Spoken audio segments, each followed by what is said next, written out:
ఈ విషయంలో సుమతి గారిని అంటే మల్కాజ్గిరి కొత్తగా సిపిగా నియమించబడిన తర్వాత తను వెళ్ళిన కొద్ది రోజులకే అంటే రిపోర్ట్ చేసిన కొద్ది రోజులకే ఆమె వెళ్ళేసి దిల్సుఖ్నగర్‌లో నిలబడడం అదంతా కూడా బాగా వైరల్ అయింది సోషల్ మీడియాలల్లా.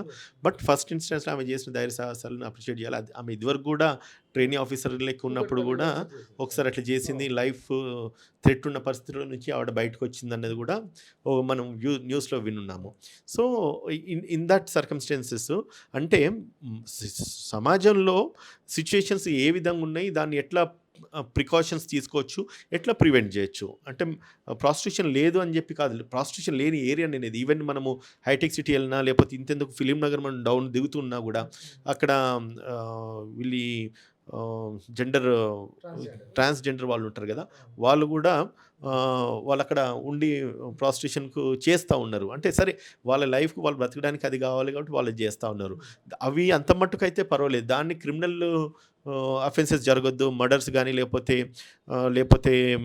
ఇవన్నీ గూడా ఇదివరకు నేను మీకు జెప్పినట్టుగా కొన్ని కొన్ని ఇల్లీగల్ యాక్టివిటీస్‌ని ప్రివెంట్ జేయడానికని జెప్పి చేస్తారు. కానీ ఆ రోజు ఆవిడ చేసిన దాన్ని బట్టి ఎంతమంది యువకులు అమ్మాయిలను ఏ విధంగా ట్రీట్ చేస్తున్నారు, బిహేవ్ చేస్తున్నారనేది తను అంటే ఆ ఒక్క ఎపిసోడ్‌లో బయటకొచ్చింది.